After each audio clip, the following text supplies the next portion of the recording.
जय रामराज आवाहन मिशन। एक मिशन जो धरती पर फिर से रामराज बनाने पर काम कर रहा है। आओ चलो चर्चा करते हैं एक सुखी परिवार की। राम राज्य एवं सुखी परिवार, परिवार की समझ, हैप्पी होम। इसके लिए एक सुखी परिवार का अभियान, यह भी सब समझ का ही खेल है। परिवार को समझना, सही से समझना। अब देखते हैं कि परिवार में इस प्रकार की समस्याएं होती हैं।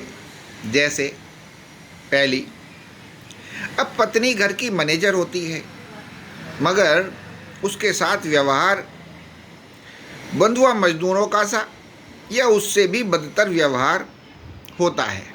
कहीं कहीं उसके आत्मसम्मान को चोट पर चोट पहुंचाई जाती है कि वह मर जाने के रास्ते खोजती है, सोचती है मैं क्यों जी रही हूँ, इतनी बेइज्जती के साथ क्यों जी रही हूँ। घर से भाग जाने की राह ढूंढ रही है कि मैं इस घर में क्यों हूँ। कोई इस पति, इस मुखिया को सीधा कर दे, इसके रास्ते ढूंढ रही है। तो जहां पर ऐसी स्थिति है तो पत्नी के मन में ये सब ही आता रहता है कि मैं कैसे इन सब समस्याओं से, इन सब बेइज्जतियों से मुक्त हूं। कौन आए और मेरे घर के इस मुखिया को, जो मेरा पति है, सीधा कर दे, ये ताकि ये मेरे साथ सही से रहे, सही से व्यवहार करे। इसके जो कारण हो सकते हैं यही हैं अनट्रेन्ड मुखिया। कहा जा सकता है कि पति को मुखिया तो बना दिया गया है, मगर उसकी ट्रेनिंग नहीं की गई है। उसे सिखाया नहीं गया है कि उसे कैसा व्यवहार करना है, उसके क्या क्या दायित्व हैं, उसके क्या क्या कर्तव्य हैं, तथा उसके अधिकारों की क्या क्या सीमाएं हैं। अतः इसके यही इलाज है कि पत्नी को इसके लिए सहारे मिलने चाहिए, सपोर्ट मिलने चाहिए, उसे आत्मनिर्भर बनाया जाना चाहिए और मुखिया को एजुकेट और ट्रेन करना चाहिए। उसके दुर्व्यवहारों के लिए उसे दंडित भी करना चाहिए ताकि वो दुर्व्यवहार ना करे। मुखिया के परिवार को सपोर्ट, सहायता करके बचाना चाहिए, अच्छा बनाना चाहिए, सुखी बनाना चाहिए। परिवार में डेकोरम स्थापित करना, डेकोरम का पालना सिखाना तथा डेकोरम पालने के लिए मुखिया, मैनेजर, सदस्यों को, परिवार को एक परिवार के नियम बना करके अनुशासन में रहने के लिए मजबूर करना चाहिए। उन्हें सिखाना भी चाहिए, साथ में मजबूर भी करना चाहिए। ऐसे नियम बना के, ऐसे दंड के नियम बना के, ऐसे पुरस्कार बना के कि सब परिवार में एक डेकोरम में रहें, एक अनुशासन में रहें। ऐसा जब होता है तभी परिवार, एक सुखी परिवार, एक हैप्पी होम बन पाता है। अब दूसरी समस्या कई बार होती है कि अब पत्नी मैनेजर तो बन गई है, परिवार की जिम्मेदारी, परिवार को सही से चलाने की जिम्मेदारी उस पर आ गई है और मुखिया उस पर निर्भर है, मगर वो अपने कर्तव्यों को सही से निभा नहीं पा रही है। उसके कई कारण हैं। उसके स्वभाव, भगवान ने जैसा उसको बनाया है, कहीं कहीं पर पत्नी में बचपना बहुत है, व्यवहारिकता नहीं है, मैच्योरिटी नहीं है, पत्नी का चिड़चिड़ा स्वभाव है, पत्नी की कामनाएं बहुत हैं, कितनी पूरी कर लो, कितनी इच्छाएं पूरी कर लो, खत्म ही नहीं होती हैं। पत्नी चरित्र की संदिग्ध और चंचल स्वभाव की है। अब वो भी परिवार बर्दाश्त नहीं कर पाता, क्योंकि उससे पत्नी के चरित्र से, चंचलता से भी परिवार में अशांति होती है।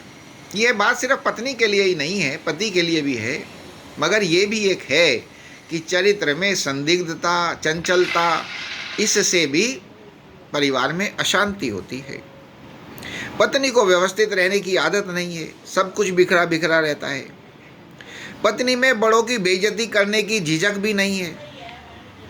पत्नी बहुत खर्चीली है, किफ़ायत से काम नहीं करती है। पत्नी में बहुत अपना पराया है, मैके के प्रति एवं ससुराल के सदस्यों के प्रति, अपनों के प्रति और पति के लोगों के प्रति। तो यह सब कुछ कारण हैं जो एक घर को सुखी परिवार नहीं रहने देते हैं और पति को मजबूर कर देते हैं गुस्से पर उतारू होने के लिए।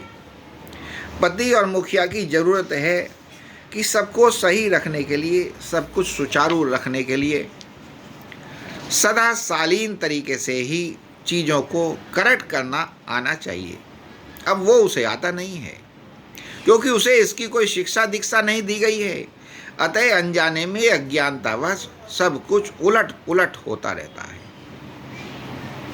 अब इस समस्या का बस यही हल है कि समस्या को पहचानना, शालीन तरीक़ा से शिक्षा दीक्षा करके गलतियों को सुधारना, ऐसे पैरामीटर सेट करना कि स्वयं ही सब सही रहने लगे। क्योंकि मुखिया भी अपने परिवार को बर्बाद होते तो नहीं देख सकता। इसके लिए शक्ति, शिक्षा, प्रशिक्षण सब कुछ होना चाहिए। हाँ, मगर अत्याचार नहीं होना चाहिए। इन सब की वजह से किसी को दूसरे पर अत्याचार करने का अधिकार नहीं मिल जाता। नियत सुधार की होनी चाहिए, राक्षसी नियत नहीं होनी चाहिए। फिर तीसरी समस्या हो सकती है सास ससुर एवं बच्चे के प्रति परिवार की जिम्मेदारियां, मुखिया एवं मैनेजर की जिम्मेदारियां, उनके कर्तव्य, मुखिया एवं मैनेजर के उन पर अधिकार, उनके अधिकारों की सीमाएं, सास ससुर एवं बच्चों का हक, उनके हक की सीमाएं, सब समझने वाली बातें हैं। अगर आप इन सब बातों को सही से समझते हैं और इनके अनुसार ही प्रतिक्रियाएं कार्य करते हैं तो सब कुछ सुखपूर्वक हो भी जाता है। फिर परिवार में मुखिया एवं मैनेजर का निर्धारण, क्योंकि कई जगह जरूरी नहीं है कि पत्नी ही मैनेजर हो। कई जगह पर पत्नी कमा रही होती है, पत्नी ज़्यादा योग्य होती है तो मुखिया पत्नी हो जाती है, क्योंकि वो जिम्मेदारी संभालने में ज़्यादा सक्षम होती है। और पति कम समझदार होता है तो मैनेजर के उसमें आ जाता है। पत्नी पति के द्वारा अपने परिवार को हैंडल करती है, मैनेज करती है। तो ये भी है समझना कि रियल में मैनेजर है कौन, क्योंकि घर घर की परिस्थितियां भिन्न भिन्न होती हैं। कहीं कहीं पत्नी मुखिया एवं पति मैनेजर का रोल प्ले करते हैं, कहीं कहीं ससुर एवं सास मुखिया एवं मैनेजर का रोल प्ले करते हैं। जैसी स्थिति वैसा ओहदा, जैसा ओहदा वैसा डेकोरम, तभी होम एक हैप्पी होम बन पाता है, तभी परिवार एक सुखी परिवार बन पाता है। ये सब हैं समझ। बस आप में नियत होनी चाहिए कि हमें भी अपना परिवार एक सुखी परिवार बनाना है। हमें अपनी नियत में सदनियत लानी है, राक्षसी नहीं बन जाना है। और जब ऐसा होने लगता है तो धीमे धीमे जिसको जो नहीं आता वो सीखने लग जाता है, उसको सिखाया जाने लग जाता है। और धीमे धीमे सभी लोग अपनी एक एक करके कमी दूर करते रहते हैं, और एक से कमी होती है तो दूसरा उसे संभालता रहता है।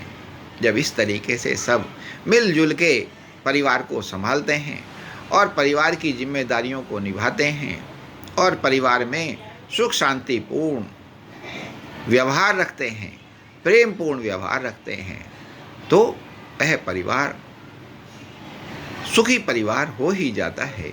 यही है राम की नज़र, राम राज की नज़र।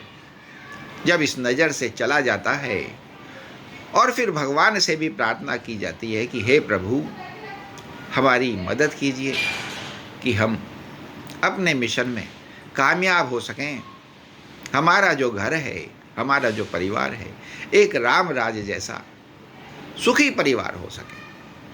तो फिर भगवान भी कभी ऐसे कभी वैसे कुछ ना कुछ मदद करते ही रहते हैं और धीमे धीमे धीमे धीमे आप अपने लक्ष्य को प्राप्त करते हैं। अगर आप मेरी इन सब बातों से सहमत हैं तो एक बार कमेंट में अवश्य यस लिखिए और इस रामराज बनाने की राह में अपने मन में राम को समझने की और रामराज बनाने की प्यास जगाइए और फिर काम पर लग जाइए, क्योंकि बूंद बूंद से घड़ा भरता है। जब एक एक घर में रामराज बनने लगेगा तो धीमे धीमे सारे जगत में रामराज बनने ही लगेगा।